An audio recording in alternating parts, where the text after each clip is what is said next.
کہ پاکستان کے سابقہ وزیر اعظم اور پاکستان کی سب سے بڑی پارٹی کے قائد، جنہیں جھوٹے مقدمات کے اندر فیصلے سنا کے جیلوں میں رکھا گیا، یہ نفسیاتی طور پہ ان کو بریک کرنا چاہتے ہیں، اور اسی لیے یہ کئی مہینے گزر گئے ہیں مگر یہ اپنی حرکتوں سے باز نہیں آ رہے ہیں۔ عمران خان صاحب بہت مضبوط اعصاب کے مالک ہیں،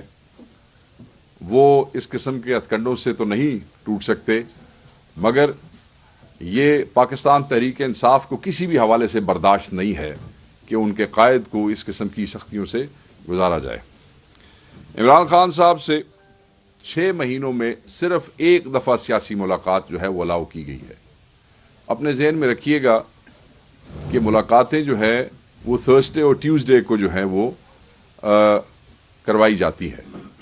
اور یہ ملاقاتیں جو ہے وہ بھی ایک عدالتی حکم کے مطابق ریگولیٹ کی گئی تھی۔ عدالت میں بارہا جانے کے بعد یہ فیصلہ ہوا تھا کہ 6 لوگ جو ہیں وہ عمران خان صاحب کو ریگولر ملیں گے، اور ایک دن جو ہے وہ ان کے رفقا کا، جس میں اوبویسلی کیونکہ وہ پاکستان کی سب سے بڑی پارٹی کے قائد ہیں تو ان کے رفقا میں ان کی پارٹی کے لوگ جو ہیں سیاسی لوگ وہ آتے ہیں۔ ایک دن وکلاء اور فیملیز کے حوالے سے ہے۔ اب اس آرڈر کو وائلیٹ کیا گیا ہے، ہم کئی دفعہ کنٹیمپٹ میں جا چکے ہیں۔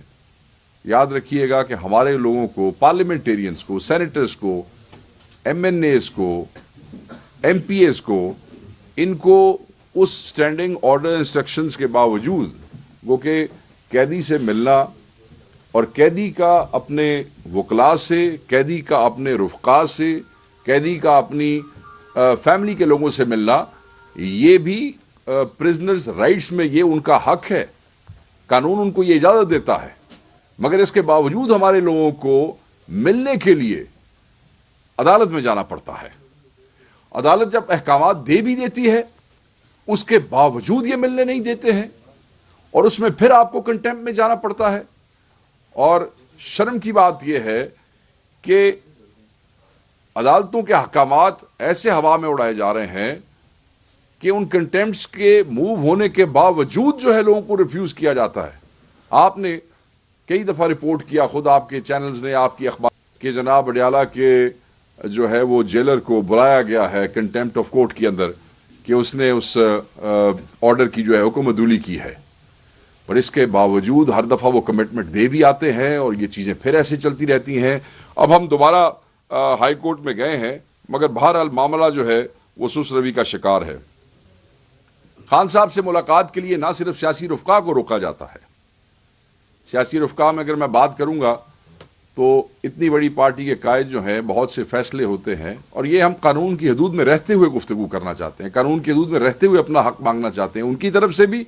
اور بحیثیت سٹیزن اپنی طرف سے بھی۔ ایون چیف منسٹر، ہماری واحد حکومت ہے خیبر پختونخوا میں، ان کے چیف منسٹر کو، جن کے پاس آرڈر ہے کہ انہیں ہر ہفتے ملاقات جو ہے وہ کروائی جائے، ان کو بھی کئی ہفتے نہیں ملنے دیا جاتا، اینڈ لاسٹ ٹائم جب وہ گئے ہیں تو وہ کنٹیمپٹ پروسیڈنگ جو ہے انووک کر کے گئے ہیں کہ اجازت کے باوجود نہیں ملنا جاتا۔ تو آپ یہ دیکھ سکتے ہیں کہ باقی لوگوں کے ساتھ کیا رویہ رکھا جا رہا ہوگا۔ وکلاء کی میں بات کروں، ایک دن وکلاء کا ہے۔ لاسٹ ٹائم آپ نے دیکھا کہ 2 ہفتے پہلے وکلاء کو بھی روک لیا گیا اور 2 کلومیٹر پیچھے روک لیا گیا کنٹینرز کے پاس، وہاں سے آگے نہیں جانے دیا گیا۔ ہمارے سینئر ترین لائرز ہیں پاکستان کے اور بڑے نامور لوگ ہیں، بڑے سینئر لوگ ہیں، ان کو 2 کلومیٹر پیچھے اتار دینا، روک دینا، لوگ اپنی پیشیاں مختلف ملک کی عدالتوں میں چھوڑ کے، اس دن اڈیالہ آتے ہیں بہت سے کیسز چھوڑ کے، اپنی پروسیڈنگ چھوڑ، اور نہیں ملنے دیا جاتا ہے۔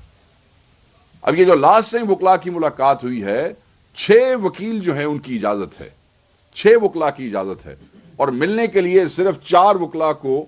وہ بھی جب وکلاء باہر آ جاتے ہیں تو یہ اپنی مرضی کے وکلاء کو بیچ میں سے ٹک کرتے ہیں اور اپنی مرضی کے وکلاء کو ملتا ہے۔ ہماری سمجھ سے باہر ہے جتنے number of cases Imran Khan صاحب پہ، وکلاء کو ایکسیس نہیں دیں گے، اگر آپ وکلاء کو نہیں ملنے دیں گے تو آپ ایک قیدی کا رائٹ ٹو ڈیفینڈ ہم سیلف، ایک آدمی جس کو آپ نے رانگلی ایکیوز کیا ہے, جو اپنے کیسز لڑنا چاہتا ہے, اگر ان کے وکلا ان کے ساتھ نہیں بیٹھیں گے جو کہ ان کا استحقاق ہے, تو میں یہ سمجھتا ہوں کہ یہ بھی ایک بہت بڑی زیادتی ہے اور عدالتوں کو اس پہ ایکشن لینا چاہیے. ان کے احکامات کو ہوا میں اڑایا جا رہا ہے. عدالتوں کو اپنے دیے ہوئے احکامات پر عمل درآمد جو ہے وہ انشور کرنا چاہیے. اگر عدالتیں کام نہیں کریں گی اور اگر عدالتوں کے احکامات ہوا میں اڑائے جائیں گے تو پھر آپ دیکھ سکتے ہیں کہ اس ملک میں نظام کس طریقے سے مفلوج ہو جائے گا اور کس حد تک مفلوج ہو چکا ہے. عمران خان صاحب کی کتابیں روک لی جاتی ہیں. آپ دیکھیں کتنی ہوچی اور چھچوری قسم کی حرکتیں کرتے ہیں. ایک سابقہ وزرائے اعظم یہاں پہ گزرے ہیں, ان کو تو جو ہے وہ پورے ہاؤس مہیا تھے میٹنگز کے لیے, اور مجھے یہ بھی یاد ہے کہ کراچی جیلوں میں جو لوگ رہتے تھے انہیں تو باقاعدہ طور پہ ان کی مرضی کے ریسٹورانٹس جو تھے ان سے جو چیز جیسے چاہیے ہوتی تھی وہ بھی پہنچا دی جاتی تھی. یا ہمارا قائد کتابیں مانگتا ہے وہ بھی یہ روک لیتے ہیں, پھر ہمیں عدالت میں جانا پڑتا ہے, پھر وہاں سے وہ بحال ہو جاتی ہیں, پھر کچھ عرصے بعد یہ دوبارہ یہ حرکت کرتے ہیں. اب آپ دیکھ لیں یہی سلسلہ جو ہے وہ اخبارات کے حوالے سے بھی ہے کہ وہ اخبارات روک لیتے ہیں جیل حکام, اور پھر ہمیں کورٹ میں جانا پڑتا ہے اور پھر ہمیں وہ بحال کرانی پڑتی ہے. اسی طریقے سے یہ اخبارات, کتابیں, مطلب یہ کون سی ایسی چیز ہے جس کو روک کے آپ عمران خان کو نفسیاتی طور پر بریک کرنا چاہتے ہیں, یا آپ سمجھتے ہیں کوئی ایسی آئسولیشن ہو جائے گی جس کی وجہ سے جو آپ کے مقاصد ہیں وہ حل ہو جائیں گے. عمران خان صاحب سے ان کی اہلیہ کی ملاقاتیں جو ہیں وہ بھی 2 دفعہ کینسل. وہ باؤنڈ ہیں ان کو ان کی اہلیہ سے ملانے کے, مگر وہ ملاقاتیں نہیں کرواتے ہیں, اپنی مرضی سے کرواتے ہیں. ان کی فیملی کی, ان کی بشرا بی بی کی فیملی سے ان کی ملاقات جو ہے اس کا تسلسل بھی ختم کیا گیا ہے, وہ بھی تسلسل سے نہیں ہوتی ہیں, وہاں بھی زیادتی کی جاتی ہے. عمران خان صاحب سے ان کے بچوں کی ٹیلی فون پہ بات نہیں کرائی جاتی ہے. پچھلے 6 مہینے کے اندر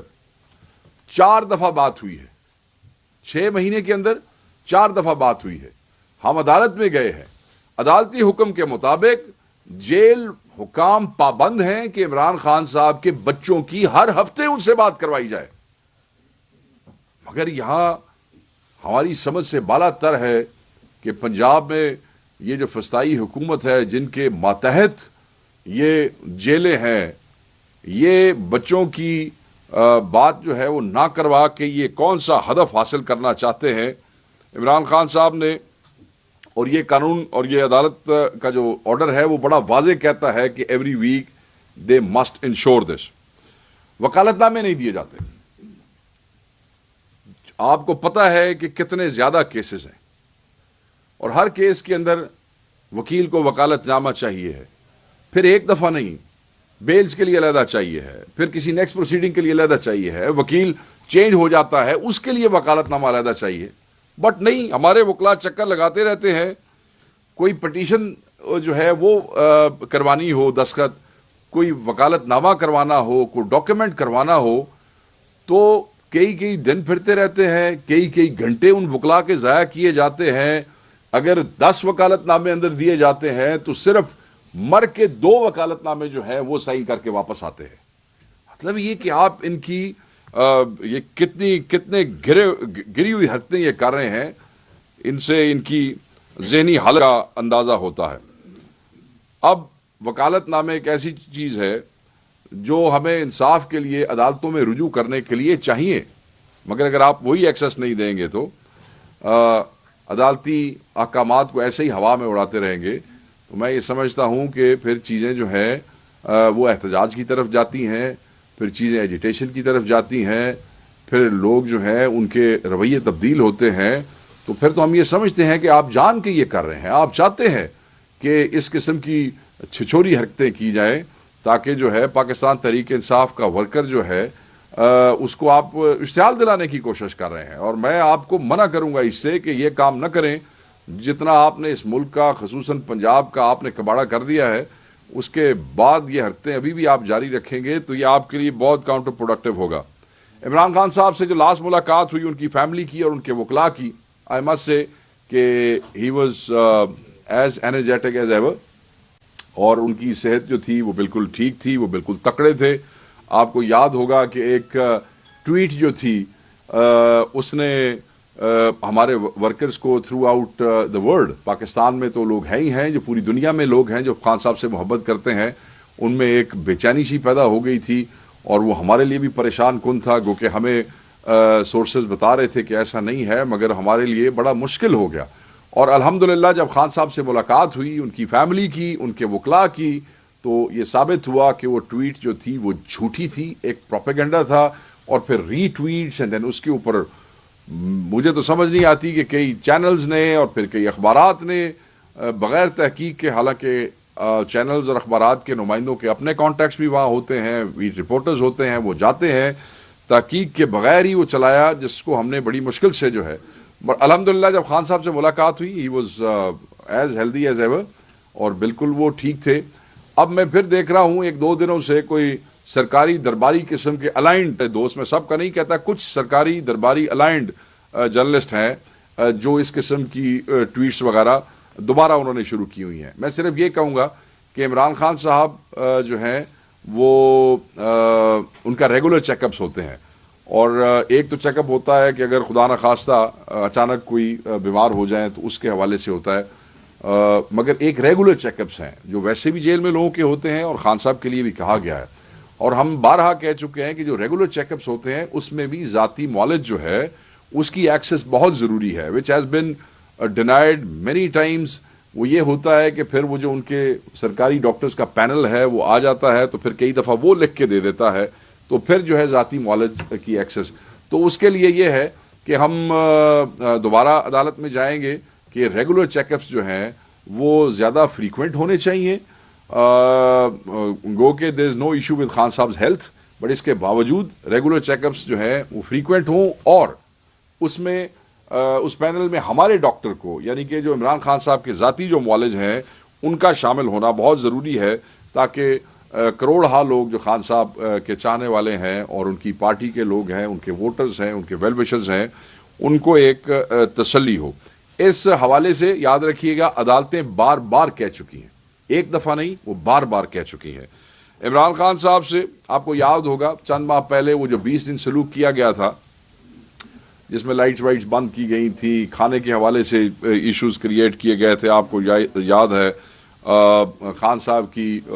ایکسرسائز بند کی گئی تھی، اخبارات بند کیے گئے تھے، وہ ہم نہیں بھولے ہیں، اور اس پہ آپ کو ہمارا ریاکشن بھی یاد ہونا چاہیے. پھر مت آپ پھر گزارشات ہو جاتی ہیں، اب فلاں مہمان آیا ہوا ہے اسلام آباد میں، اب فلاں مہمان آیا ہوا ہے، اور پی ٹی آئی والے جو ہیں اسی وقت آتے ہیں. آپ یہ اپنی بدعاتیاں جو ہیں وہ بند کر دیں، اور ایک قیدی کو اس کے پریزنر رائٹس دے دیں. عمران خان صاحب کا وزیر اعظم ہے، he is not claiming any in the form of prime minister, he is only claiming, اور وی آر اونلی کلیمنگ. وہ تو یہ بھی نہیں چاہتے ہیں، وہ تو اس بات پہ بھی انسسٹ نہیں کرتے ہیں. ہم ان کے جو پارٹی کے لوگ ہیں، ہم یہ چاہتے ہیں کہ پریولیج دینے کے تو شاید آپ میں ظرف نہیں ہے، تو کم از کم جو ایک قیدی کے حقوق ہیں، جو قیدی کے اپنے حقوق ہیں، وہ تو جو ہے وہ ان کو ملنے چاہیے. عمران خان اور بشرا بی بی کے ساتھ یہ جو رویہ اختیار کیا گیا ہے، اس کا مقصد صرف اور صرف ان کو پریشرائز کرنا ہے. پتہ نہیں یہ پریشرائز کر کے یہ کیا حاصل کرنا چاہتے ہیں، کیونکہ ماضی میں یہ ناکام رہے ہیں، اور اس میں ہم ہر وہ طاقت جو عمران خان صاحب کے حقوق کو ڈینائی کر رہی ہے یا سپریس کرنے کی کوشش کر رہی ہے، ہم اس کو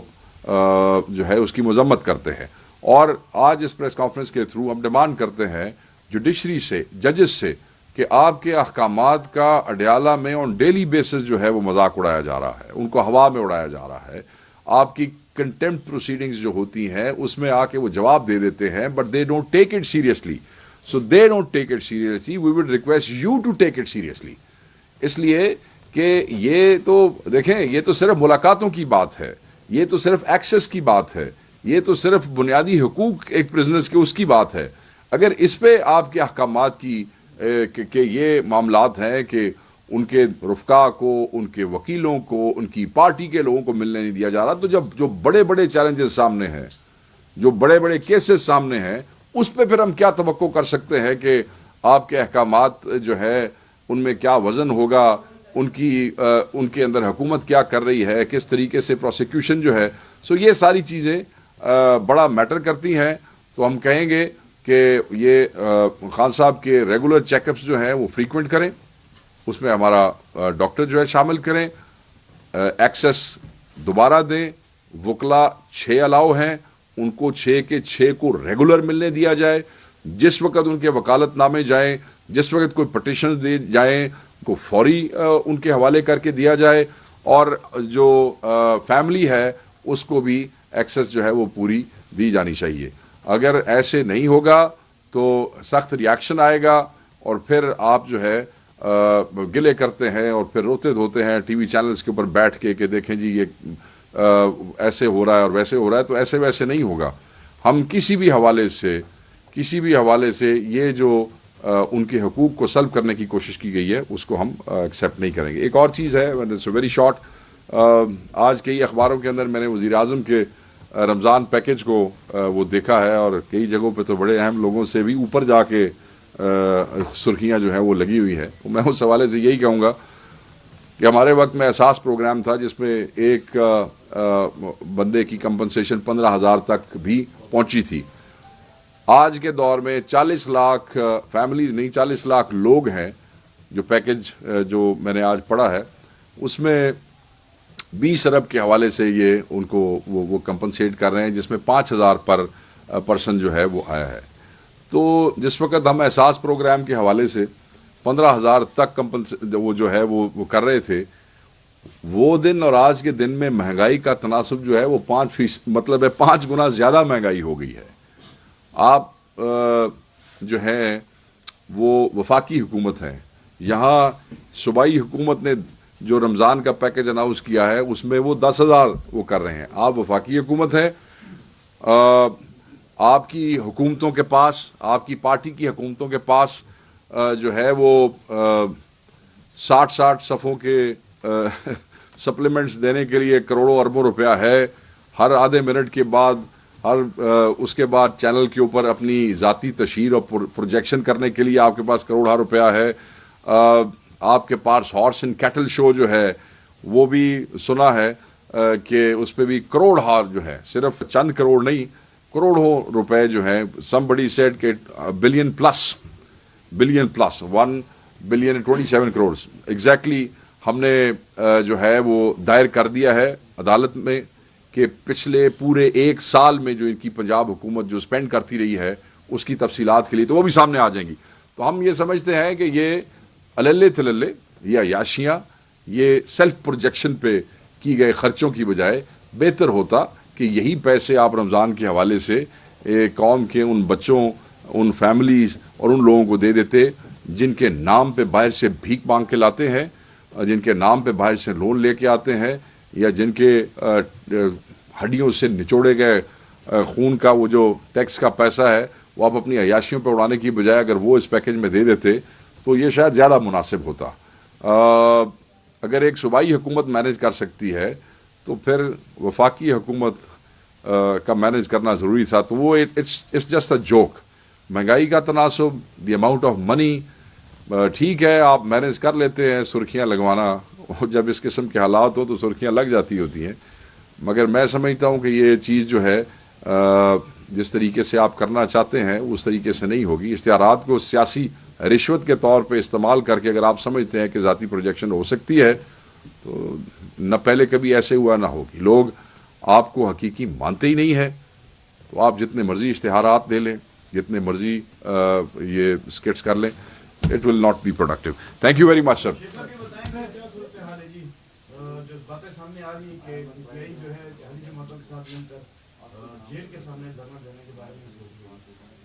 نہیں، پاکستان تحریک انصاف نے ابھی تک اس قسم کا کوئی پلان نہیں کیا جی. اگر کوئی اس قسم کا پلان ہوا تو وہ ضرور ہم آپ لوگوں سے شیئر کریں گے. So far nothing of that sort has been discussed. Sir relevant تو نہیں ہے لیکن پھر بھی صوبے میں جو رمضان پیکج کے حوالے سے کچھ آپ کے پاس اپڈیٹ ہیں؟ سر میں اگر زیادہ مناسب وہ بتا سکے گا، مجھے تو یہی پتہ ہے آئی گیس پر پرسن شاید انہوں نے 10,000 روپے جو ہے